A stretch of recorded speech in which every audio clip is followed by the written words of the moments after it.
انا مش عايز اخد الحلقه، بس انا عايز انهي بكلمه بس بسيطه، ارجو ان حضرتك يتسع صدرك ليها وضيوف حضرتك الكرام يتسع صدرهم ليها. انا عندي علامه استفهام رهيبه.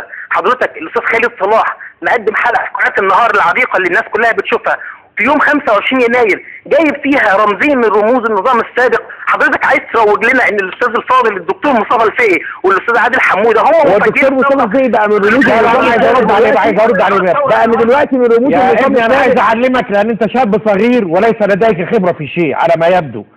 النظام السابق انت ما تعرفش ماذا قلنا له وماذا رددنا عليه. انتوا بترددوا كلام طول النهار والناس بتستحملاكم. جاء الوقت لكي نرد. المفكر في النظام السابق مفكر الآن، الإعلامي الكبير في النظام السابق إعلامي كبير الآن. بطلوا هذه النغمة المشوهة التي لن تؤدي إلا إلى مزيد من الاحتقان والتربص. نحن ندعو دائما إلى التهدئة والمصالحة، ولكن يبدو أن هذه اللغة ليست لغة مقبولة لديكم، لأنكم تربيتم على العنف وعلى العمل تحت الأرض.